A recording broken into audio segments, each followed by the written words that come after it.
Hey everyone, so today I decided that I would share a recipe from my blog, which is called greenworldeats.blogspot.com.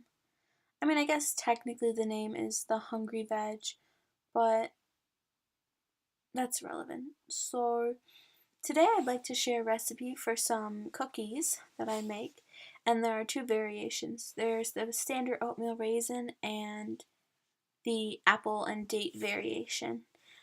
These are, of course, vegan, and if you only eat one, it's fat-free, but you're going to be hard-pressed to only have one of these delicious cookies. So, let's start running through the recipe. They only take 10 to 12 minutes to bake, so it's a nice quick cookie, and it yields about 12 to 24 depending on how big you make them.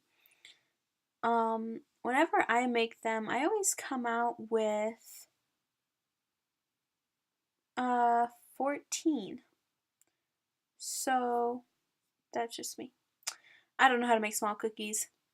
I'm sure some seasoned baker could figure it out.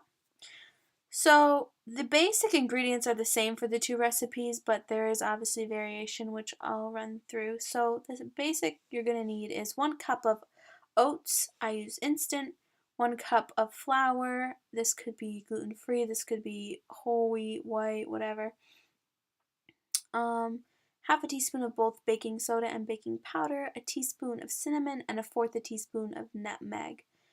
And once you get into the individual cookie, there are some variations. So if you're going to make the oatmeal raisin cookies, you're going to want to use a half a teaspoon of pure vanilla extract, half a cup of pure maple syrup, 1/4 a cup of golden raisins, 1 small spotty banana mashed, half a teaspoon of fresh lemon juice, and optionally 2 tablespoons of coconut sugar. Now if you'd like to make the apple and date cookies, you'd like a little more vanilla, 3/4 a teaspoon of extract, half a cup of chopped dates, 3/4 a cup of finely chopped apple, whatever kind you like. For the dates I use medjool, and for the apple I use gala. 1/4 a cup of pure maple syrup, half a cup of applesauce, and 3/4 a teaspoon of lemon juice. So it's pretty simple. You just preheat your oven to 375 Fahrenheit. You're going to mix all your dry ingredients, so that's the oats, flour, baking soda powder, nutmeg, and cinnamon. And then add in either your raisins or your apples and dates, depending on which cookie you're making. Then add in your wet, so the maple syrup, the vanilla, the mashed banana, applesauce, and the lemon juice. I used applesauce for both recipes, and I've made these a few times, and I used mashed banana once. They both taste great, but just use whatever you have on hand. Mix by spoon or hand, depending on how messy you want to get. And then use a large spoon to just drop the dough onto a baking sheet that you line with like a silicone mat. They're non-stick, you don't need any sprays or oils, anything like that. Just kind of flatten your cookies, shape them a bit with your back of your spoon. Very easy. Bake them for only 10 to 12 minutes or until lightly gold, and let them cool a bit.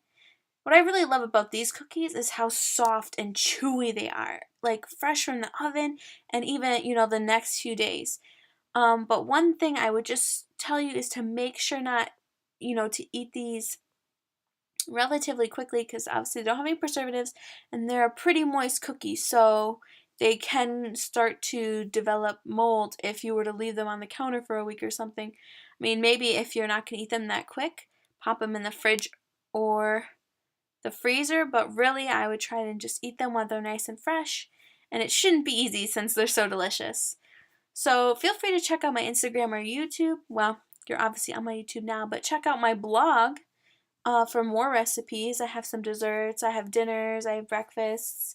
So check that out, and remember to create, share, and love the food that you make.